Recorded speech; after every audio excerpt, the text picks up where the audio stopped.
I've been asked if I think the invasion of the Ukraine is illegal. My answer is this. We can't hold other leaders to account if we don't hold our own leaders to account. If the law isn't applied consistently, it's not the law. It is simply an excuse for us to attack our enemies. We will pay a heavy price for our hubris of 2003. We didn't just fail to punish our leaders, we rewarded them, we re-elected them, we knighted them. If you want to see Putin in his true light, imagine him landing a jet aeroplane and shouting, "Mission accomplished."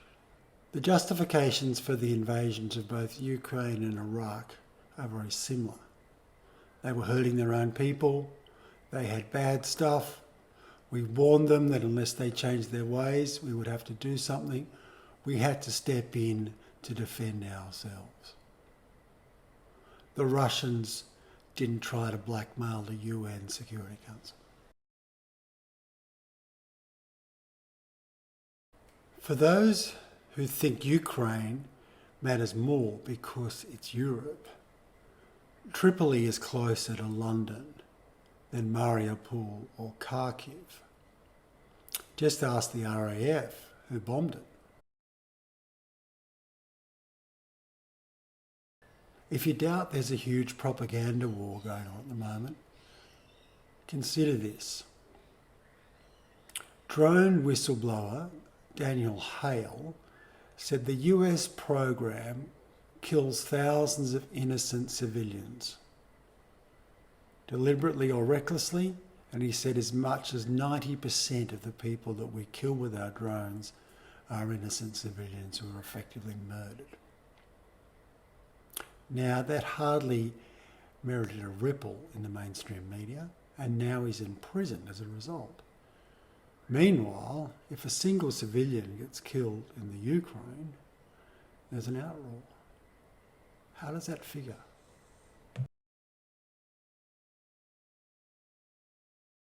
If you think that the West has been entirely honest about this war, why do you think Julian Assange is in prison? Why does Snowden have to live in Russia when his only crime was to assert that senior US officials lied to the US public on major statements and that the intelligence organisations broke the law and moral ethical boundaries on many occasions in the name of national security? Nothing Assange and Snowden have made public has been proved to be untrue. So if you shout they are traitors, it suggests you value extreme nationalism over truth.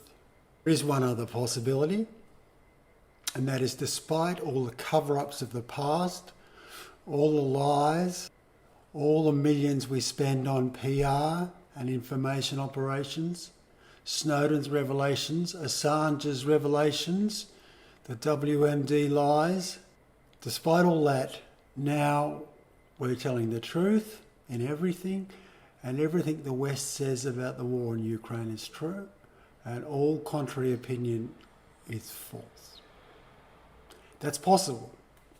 It's still worth remembering the WMD lies, Powell's speech to the UN Security Council, Fox News' role in talking up the case for war, the war crimes, Abu Ghraib, Bagram, Gitmo, allegations of false flag gas attacks in Syria, the complete destruction of Libya without any plan to replace it, the destruction in Mosul, the fact that ISIS was created out of our own doing, the fact that any dissent from the state narrative in this current war is met with anger and personal abuse shows how dangerous things have become. I hear people shout, "How dare you collaborate with the enemy?" They think they sound like Churchill, but to me, they sound like the mob on Kristallnacht.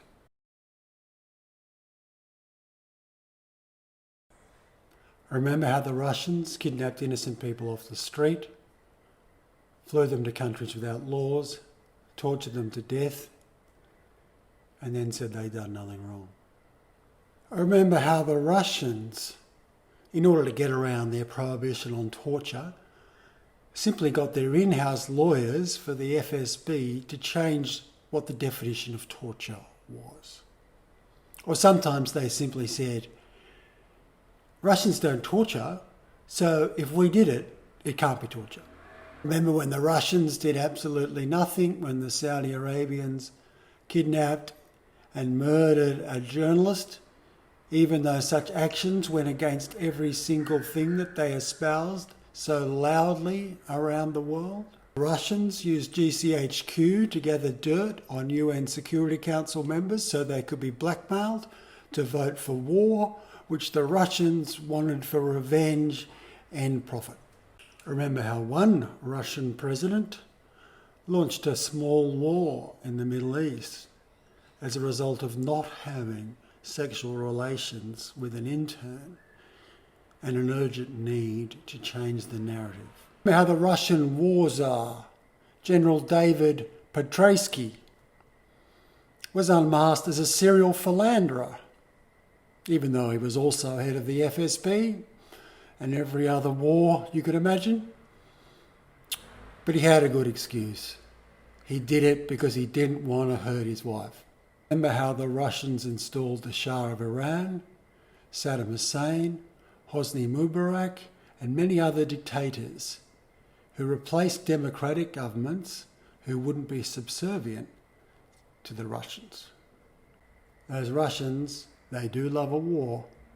Apparently, it helps them win their elections and helps get big donations from the munitions factories in Russia. Luckily, we have got honest Joe Biden and Boris Churchill Johnson on our side.